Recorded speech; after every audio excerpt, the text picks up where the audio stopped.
உங்களுடைய காலிலே விழுந்து மக்கள் பக்தர்கள் வணங்குவதற்கு நீங்கள் இவ்வுலகிலே அருகதை அற்றவர்கள். நீங்கள் உங்கள் பாதத்திலே விழுந்து வணங்க நீங்கள் அனுமதித்தால் நீங்கள் ஒவ்வொருவரும் புகழ் விரும்பிகள். ஒரு மனிதனாக இருக்கின்ற உங்களுடைய காலை வயது வித்தியாசம் பார்க்காமல் மற்றவர்கள் கை நட்டிருக்க வேண்டும், கும்பிட வேண்டும். நீங்கள் புத்தர் அல்ல.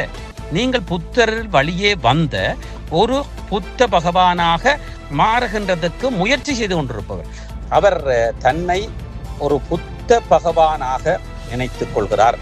வயது வித்தியாசம் கூட பார்க்காமல் தன்னுடைய கால்களை கழுவ வைக்கிறார். இவர் ஒரு மனிதர், உண்கிறார். காய்ச்சல் வந்தால் பனடோல் போட்டால் தான் அவருக்கும் காய்ச்சல் மாறுகிறது.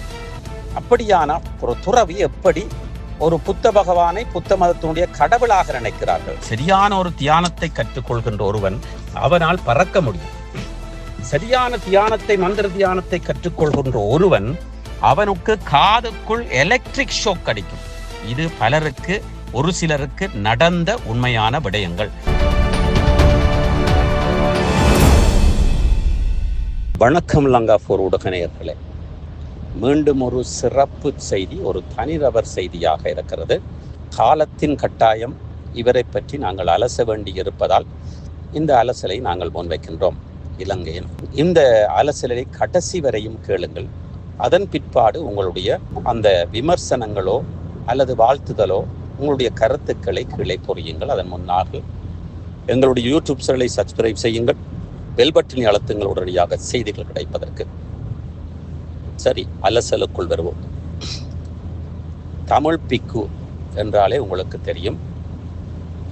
இலங்கையிலே ஒரு புத்த சமயத்தை தழுவிய பரம்பரை புத்த சமயத்தில் உள்ளவர் அல்ல.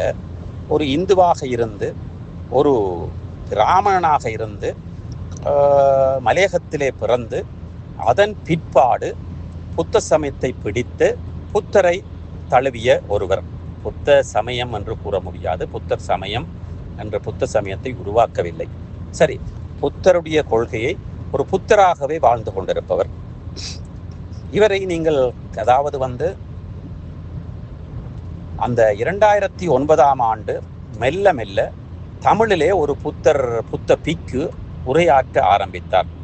ஆரம்ப காலகட்டங்களிலே இவரை பற்றி உண்மையான விடயங்கள் தெரியாது. ஆனால் அவர் அனைத்து இடங்களிலும் அனைத்து பிரமுகர்களோடும் தொடர்பை வைத்திருப்பவர். அதைவிட சிறப்பான விடயம், நான் பௌத்த மதத்தை பின்பற்றுகின்றேன், புத்தரை பின்பற்றுகின்றேன், நீங்கள் உங்களுடைய மதத்தை பின்பற்றுங்கள், ஆனால் உங்களை புத்த மதத்துக்கு மாறுங்கள் என்ற மதம் மாற்றுகின்ற வேலையை அவர் செய்யவில்லை. ஆனால் அவர் மாறியிருக்கிறார், பிடித்தது மாறியிருக்கிறார். ஆனால் இஸ்லாமியர்களிடத்திலேயும் இவருக்கு அதிகமாக பற்றிருக்கிறது.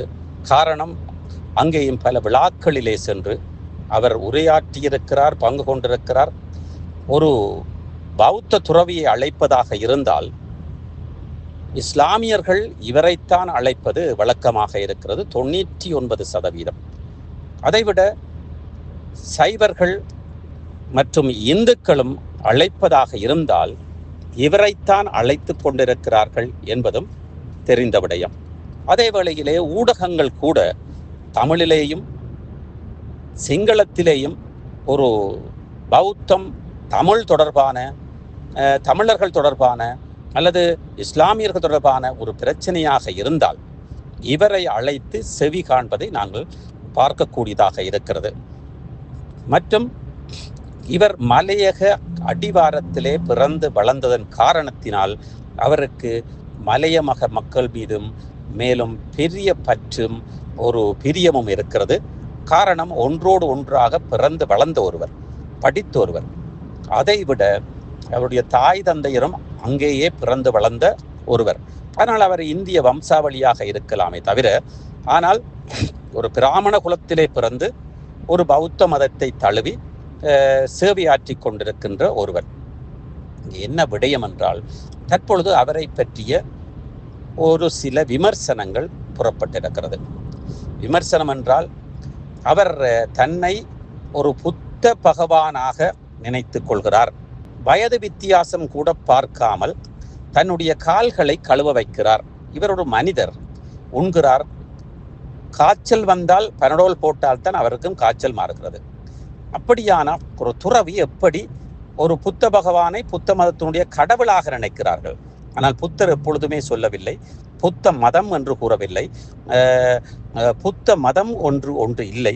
புத்தர் கடைப்பிடித்தது காருண்யம், புத்தர் கடைப்பிடித்தது தானம், தர்மம், மனம்.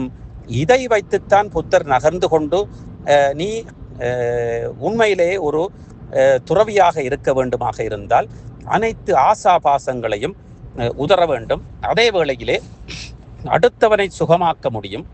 அதே வேளையிலே தியானம், பேச மாட்டார், அதிகமாக பேச மாட்டார், மற்றவர்களுக்கு புத்திமதி கூற செல்ல மாட்டார்.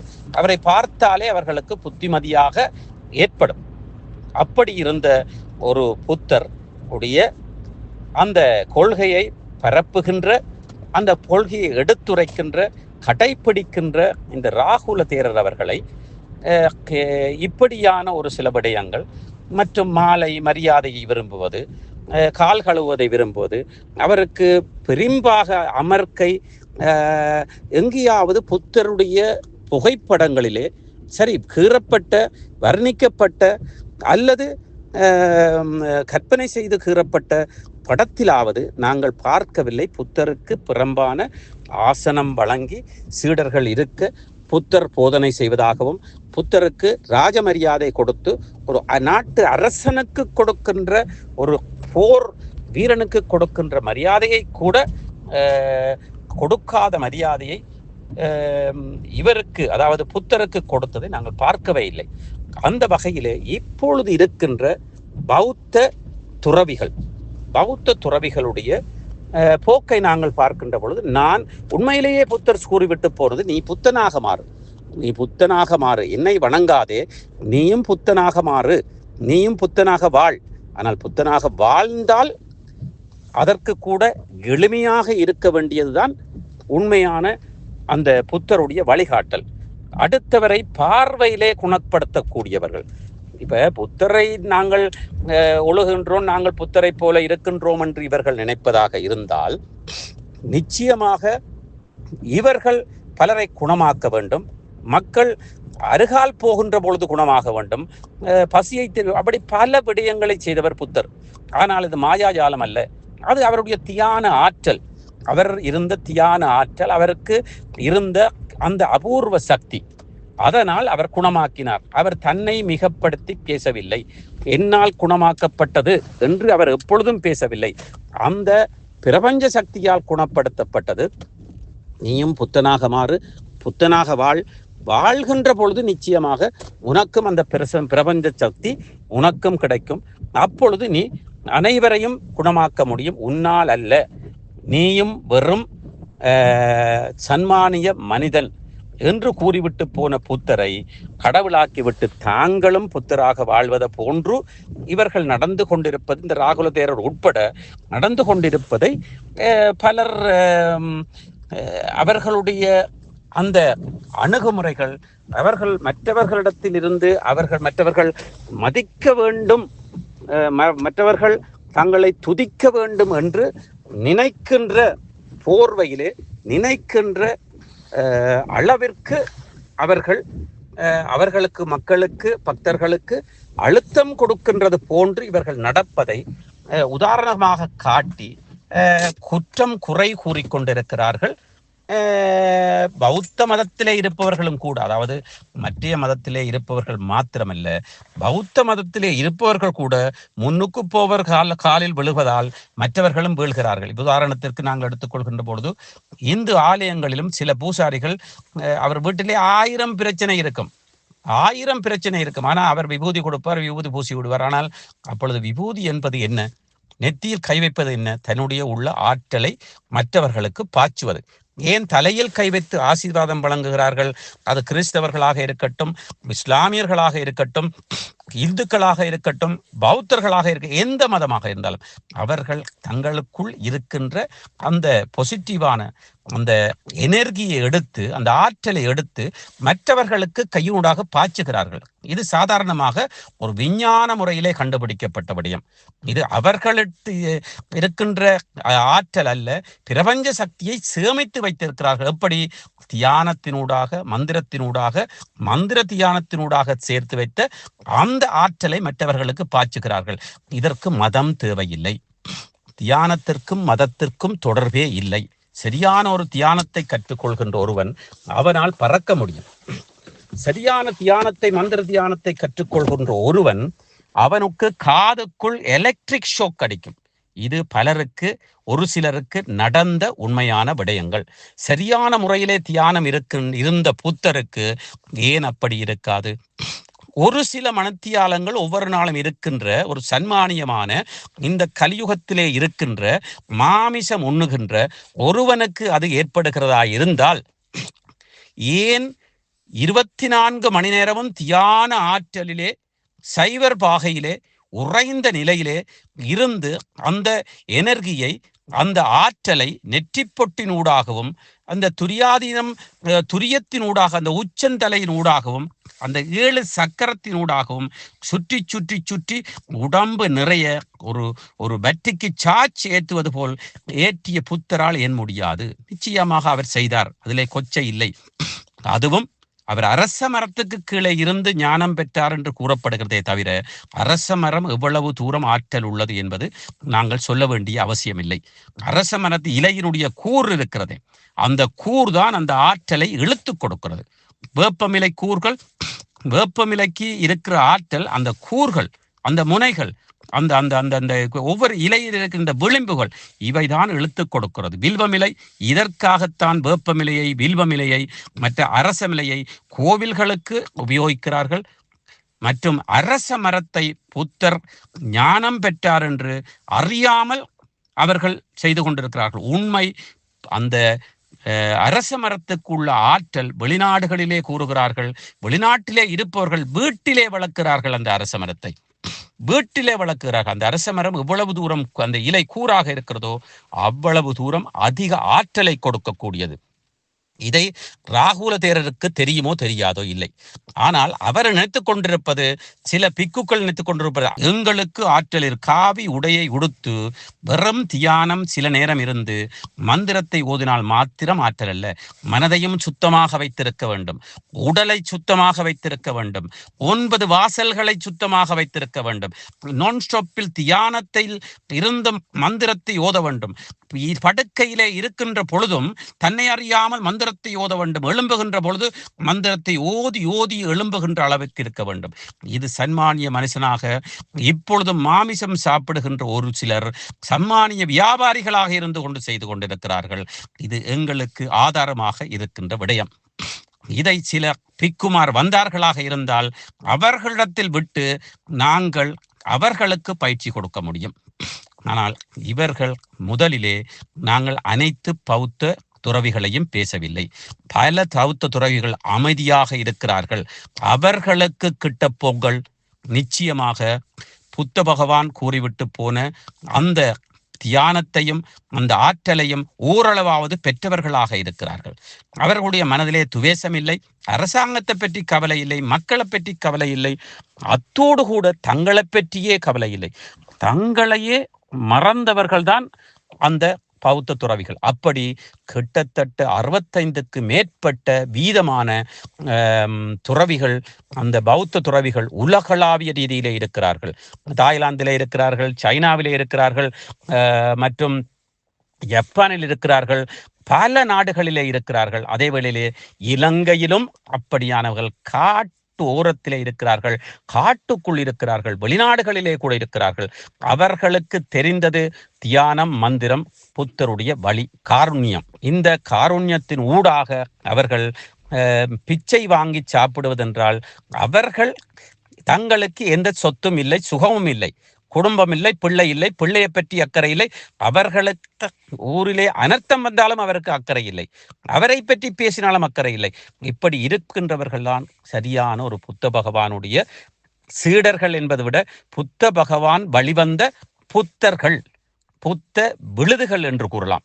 அந்த வகையிலே நாங்கள் இங்கே ராகுல தேரர் அவர்களுக்கு ஏற்கனவே நாங்கள் பல பதிவுகள் இட்டிருக்கிறோம். இருந்தாலும் இவர் ஒரு மலையகத்திலே இருந்து ஒரு இந்து குடும்பத்திலே, அதுவும் ஒரு கோவிலுக்கு பூஜை செய்கின்ற ஒரு பிராமண குடும்பத்திலே இருந்து வந்த ஒருவர். அவருக்கு புத்த மதம் பிடித்தது.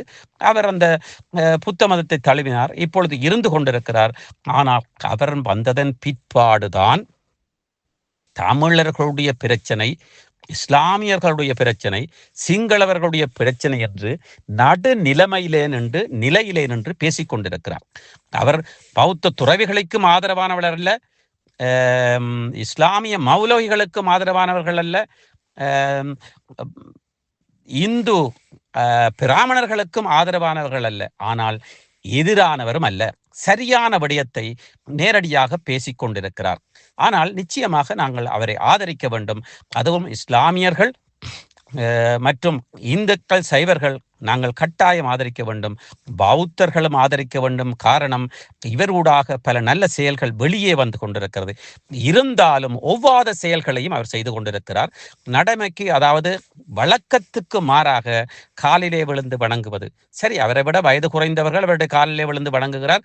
ஒரு நாள் கூட யாரையும் கட்டி அணைத்ததை நாங்கள் பார்க்கவில்லை.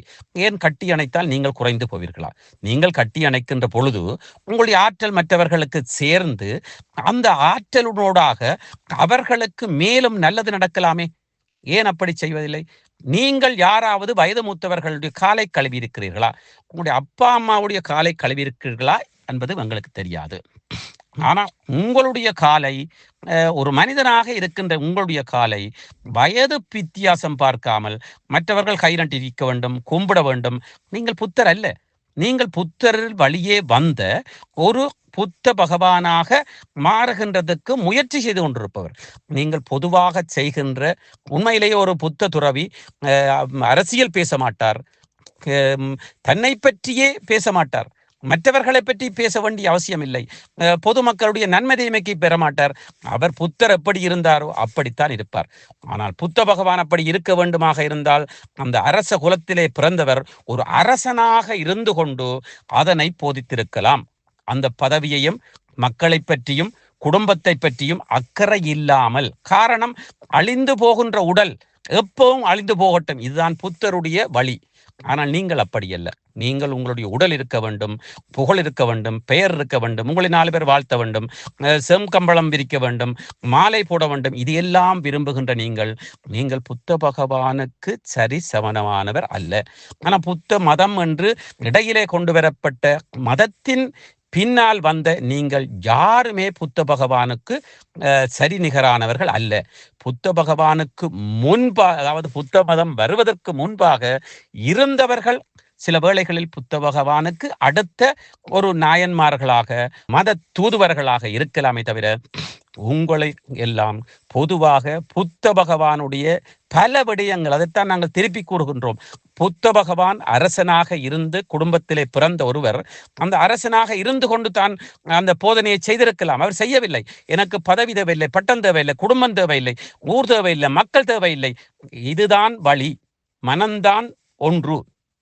இப்படி நடந்த, வாழ்ந்து இறந்த புத்தரின் வழியே வருகின்ற நீங்கள் உங்களை வணங்க மற்றவர்களை வைப்பது மகா தவறு. உங்களுடைய காலை கழுவ வைப்பது மகா தவறு. உங்களுக்கு மாலை அணிவிக்க வைக்குவது மகா தவறு. உங்களை பெரியாளாக மற்றவர்கள் நினைக்க வேண்டும், உங்களை வாழ்த்த வேண்டும், போற்ற வேண்டும். இதற்காகத்தான் நீங்கள் ஒவ்வொரு மதத்தினுடைய பெரியவர்களையோ, ஒவ்வொரு மதக்காரர்களையோ, அல்லது இஸ்லாமியர்களோ, இந்துக்களோ, அல்லது பௌத்தர்களோ, கிறிஸ்தவர்களோ, இவர்களை அணைத்து செல்கிறீர்கள். காரணம், நீங்கள் ஒரு நடிப்பு நடிக்கிறீர்கள். நான் அனைவரையும் அனைவரும் சமன்தான், இறந்ததன் பிற்பாடு அனைவரும் சமன் என்றால் நீங்களேன் தேவையில்லாமல் அரசியலுக்குள் செல்கிறீர்கள்? மக்களுடைய பிரச்சனைக்குள் வருகிறீர்கள். புத்தரப்புவாது மக்களுடைய பிரச்சனைக்கு தீர்ப்பு வழங்கி இருக்கிறாரா? மக்களுடைய ஆலோசனை வழங்கி இருக்கிறாரா? இல்லையே. அப்படியானால் நீங்கள் முழுமையாக புத்தரின் பால் ஒழுகுகின்றவர் அல்ல. இதை பேசினால் அதிகமாக பேச முடியும். நாங்கள் இவருக்கு எதிரானவர்கள் அல்ல. ஆனால் இதற்கு ஒரு விழிப்புணர்வு தேவை.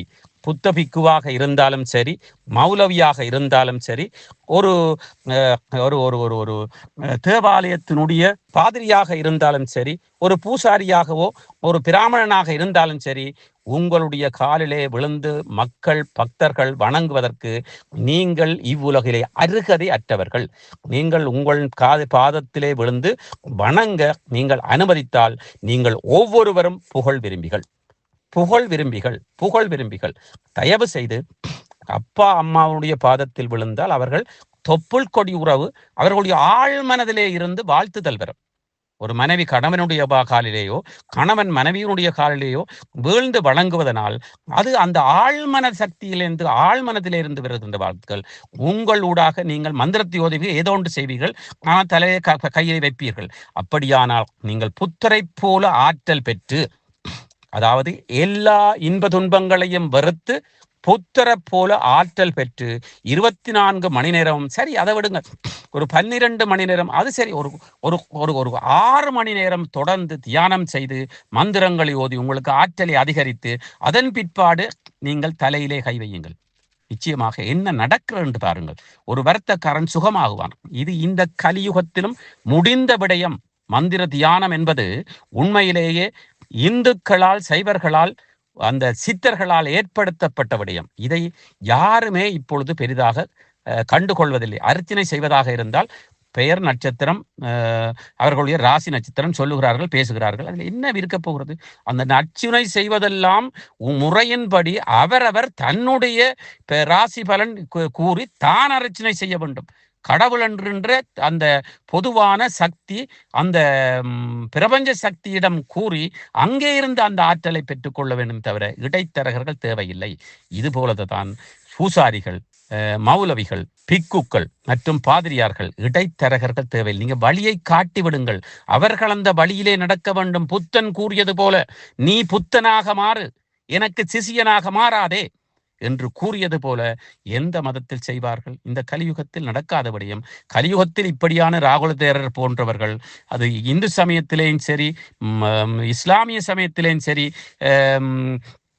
கிறிஸ்தவ சமயத்திலும் சரி, பௌத்த சமயத்திலும் சரி, இது இருந்து கொண்டுதான் இருப்பார்கள். இது ஒரு சடங்காக, ஒரு தற்பெருமைக்குரிய விடயமாக இவர்கள் மாற்றிவிட்டார்கள். இப்பொழுது காவி உடையை உடுத்தால், கழுத்திலே உருத்துராட்சங்கம் மாலை போட்டால், வெள்ளை அங்கி அணிந்தால் அல்லது சீப்பா அணிந்தால் நான் ஒரு மத தலைவர் அல்லது மத போதகன் என்று கூறுகின்ற அளவிற்கு உலகளாவிய ரீதியிலே அந்த ஒவ்வொரு மதங்களும் பிரிவுபட்டு போயிருக்கிறது.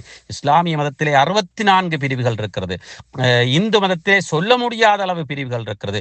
பௌத்த மதத்திலே புத்த மதம் என்று கூறுகிறார்கள், அது மதமே இல்லை. அதே போன்றுதான் கிறிஸ்தவ மதத்திலே ஆயிரக்கணக்கான பிரிவுகள் இருக்கிறது. இப்படி பார்க்கின்ற போது தாண்டி புதிய புதிய மதங்கள் இருக்கின்றன. ஒவ்வொன்றும் ஒரு விதமாக இருக்கிறது. அந்த வகையிலே எங்களை பொறுத்தவரையில் உங்களுக்கு ஆற்றல் அதிகரிக்க வேண்டுமா, இன்னொருவனுக்கு சேவை செய்ய வேண்டுமா, மனதார நல்ல உங்களுடைய இஸ்லாமியனாக இருந்தால் அதிகமாக குரானை ஓதி தியானம் இரு. நீ கிறிஸ்தவனாக இருந்தால் பைபிளை ஓதி நீ உனக்கு ஆற்றலை ஏற்படுத்தி ஆண்டவனுடைய பிரார்த்தனை செய்து நீ தியானம் இரு. சைவனாக இருந்தால், இந்துவாக இருந்தால் மந்திரத்தை, தேவாரத்தை ஓதி தியானம் இருந்து அந்த ஆற்றலை பெற்று மற்றவர்களுக்கு பாய்ச்சி. இப்படி இஸ்லாமியர்களாக இருந்தால் குரானை ஓது. இப்படி ஒவ்வொரு மதத்தினரும் தங்களுக்குரிய மந்திரங்களை ஓதி அந்த ஆற்றலை எடுத்து மற்றவர்களுக்கு இருந்து கொண்டு அவர்களை மனக்கண்ணிலே வைத்து பாய்ச்சி அவர்களை பார்த்து அவர்களுக்கு ஏவிவிடு உனது ஆழ்மன சக்தியிலிருந்து அவர்களுக்கு எங்கிருந்தாலும் அவர்கள் வாழ்வார்கள். இது விஞ்ஞானத்தால் கண்டுபிடிக்கப்பட்ட இந்த ஆற்றல், அதாவது டெலிபதி என்று கூறுவார்கள், அல்லது ஆழ்மன சக்தி. இதற்கு பல உதாரணங்கள் சித்தர்கள் தந்துவிட்டு போயிருக்கிறார்கள், செய்துவிட்டு போயிருக்கிறார்கள். எத்தனையோ பேர் பறந்திருக்கிறார்கள், எத்தனையோ வருடங்கள் மறைந்து வாழ்ந்திருக்கிறார்கள். இதெல்லாம் உண்மையான விடயம். இது இந்த கலியுகத்திலும் செய்ய முடியும். இதை செய்வதாக இருந்தால் உண்மையிலே நீ அனைத்தையும் வெறுத்து அனைத்தையும் விட்டு மந்திர தியானத்தோடு இந்து முறையின்படி இந்துக்கள் மற்றவர்கள் மற்ற மத முறையின்படியும் தியானம் இருந்து கண் முன்னே மனக்கண்ணில் வைத்து ஆழ்மனதில் வைத்து மற்றவர்களை வாழ்த்தலாம், குணமாக்கலாம், அனைத்தும் செய்ய முடியும். புத்தரை போன்று செய்ய முடியும், புத்தனாக மாற முடியும். தயவு செய்து மற்றவர்களை ஏமாத்தாதீர்கள். இவ்வளவு காலத்துக்கு ஏமாற்ற போறீங்க, இறக்கும் வரைக்கும். இறந்ததன் பிற்பாடு இது பாவமாகத்தான் உங்களுக்கு பதியுமே தவிர புண்ணியமாக பதியாது.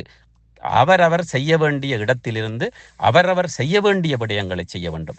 இந்த பதிவிலே கூறப்பட்ட விடயங்களால் யாராவது யாருடைய மனம் பாதிக்கப்படுமாக இருந்தால் தயவு செய்து மன்னித்துக் கொள்ளவும். இது ஒரு யதார்த்தமாக உண்மையான விடயத்தை இங்கே பேசப்பட்டிருக்கிறது. எங்களுக்கு ராகுல தேரர் மேலோ அல்லது உதாரணத்துக்கு எடுத்து காட்டியிருக்கிறோமே தவிர மற்றும் பிக்குக்கள் பௌத்த பிக்குக்கள் மீதோ அல்லது பூசாரிமார் மௌலவிமார் அல்லது தேவாலய எங்களுடைய பாதிரிமார் மீதோ எந்தவித கசப்பும் இல்லை. தற்காலத்திலே மதத்தை வியாபாரம் செய்ய வேண்டாம். நீங்கள் உண்மையிலேயே மோட்சத்துக்கு செல்லவாக இருந்தால் நீங்கள் இப்படி செய்யலாம் என்று ஒரு சில உதாரணத்தை காட்டி பேசியிருக்கின்றோம். இதிலே தவறுகள் இருப்பின் தயவு செய்து மன்னிக்கவும். உங்களுடைய விமர்சனங்களை கீழே எழுதுங்கள். ஆனால் யதார்த்த பூர்வமாக நடக்கக்கூடிய விடயத்தை, அனுபவித்த விடயத்தை, இங்கே பலர் இந்த ஒளிநாடாவை, அதாவது இந்த யூடியூப் இந்த வீடியோவை பார்ப்பவர்கள் நிச்சயமாக பலர் இருக்கிறார்கள். உச்சக்கட்ட தியானத்திலே அவர்கள் பல காட்சிகளை கண்டவர்கள் இருக்கிறார்கள், பல விடயங்களை அனுபவித்தவர்கள், இப்பொழுதும் அனுபவித்துக் கொண்டிருக்கிறார்கள். வேதாத்திரி மகரிஷியினுடைய அந்த வழியிலே பலர் அதை அனுபவித்துக் கொண்டிருப்பதை நாங்கள் பார்க்கக்கூடியதாக இருக்கிறது. அதற்காக இது வேதாத்திரி மகரிஷியினுடைய சார்பாக பேசியதல்ல. நாங்கள் பேசிய இந்த ஒளிநாடாவை தயவு செய்து தவறாக நினைத்திருந்தால் தயவு செய்து மன்னித்துக் கொள்ளுங்கள். நன்றி, வணக்கம் இலங்கையர். சுவிட்சர்லாந்துல வீடு வாங்க போறீங்க, இல்ல ஆல்ரெடி உங்களுக்கு அங்க வீடு இருக்குன்னா இந்த வீடியோ உங்களுக்காக தான். ஸோ ஸ்கிப் பண்ணாம ஃபுல்லா பாருங்க. ஒரு மனிதனுக்கு வீடு அப்படிங்கிறது ரொம்பவே அத்தியாவசிய தேவை. அத்தியாவசிய தேவைகள்ல முக்கியமான பங்கு வகிக்கிறதே இந்த வீடு தான். ஸோ அப்படி வீடு வாங்குறது விற்கிறது இது சம்பந்தமா உங்களுக்கு இருக்கிற நிறைய ப்ராப்ளத்துக்கு சொல்யூஷன் தர ஒரே இடம் தான் உங்கள் செல்வாசக். Your future our vision. இப்போ சுவிட்சர்லாந்துல வீட்டோட வட்டி விகிதத்துல நல்ல மாற்றம் வந்திருக்கு, நிறைய குறைஞ்சிருக்கு. ஸோ நீங்க ஏதாவது அக்ரிமெண்ட் போட்டு வச்சிருக்கீங்கன்னா இப்பவே அதை ரெனிவல் பண்ணி மாற்றி வச்சுக்கிட்டீங்கன்னா உங்களுக்கு நிறைய ப்ராஃபிட்ஸ் இருக்கும். ஸோ இது சம்பந்தமா உங்களுக்கு ஏதாவது அப்டேட்ஸ் வேணும், இந்த மாற்றத்துல உங்களுக்கு ஏதாவது டவுட் இருக்கு அப்படின்னா மறக்காம ஸ்கிரீன்ல தெரிய நம்பர் கால் பண்ணுங்க. சுவிட்சர்லாந்துல நீங்க வீடு வாங்கணும் இல்ல வீடு விற்கணும், அந்த மாதிரி ஏதாவது உங்களுக்கு தேவைகள் இருந்தா மறக்காம எங்களை காண்டாக்ட் பண்ணுங்க. உங்களோட எல்லா தேவைகளையும் உங்க ஃபேமிலியில ஒரு மெம்பரா இருந்து நாங்க பார்த்து பண்ணி கொடுப்போம். இது உங்கள் செல்வாசக். இச்செய்திகளுக்கு பிரதான அனுசரணை செல்வாசோக் இமோபிலியன், சுவிஸ் நாட்டில் முன்னணி நிறுவனம். தொடர்புகளுக்கு 0795146428. வீடு வாங்க, வீடு கட்ட, வீடு திருத்த மற்றும் வீட்டுக்கடன். Your future our vision. இது போன்ற மேலும் பல முக்கிய சுவாரஸ்யமான செய்திகளை அறிந்து கொள்ள லங்காஃபோ யூடியூப் சேனலை சப்ஸ்கிரைப் பண்ணுங்கள். எமது செய்திகள் உடனடியாக கிடைக்க பெல் பட்டனை அழுத்துங்கள். அத்தோடு எமது செய்திகளை மற்றவர்களும் பார்வையிட ஷேர் செய்யுங்கள். நன்றி.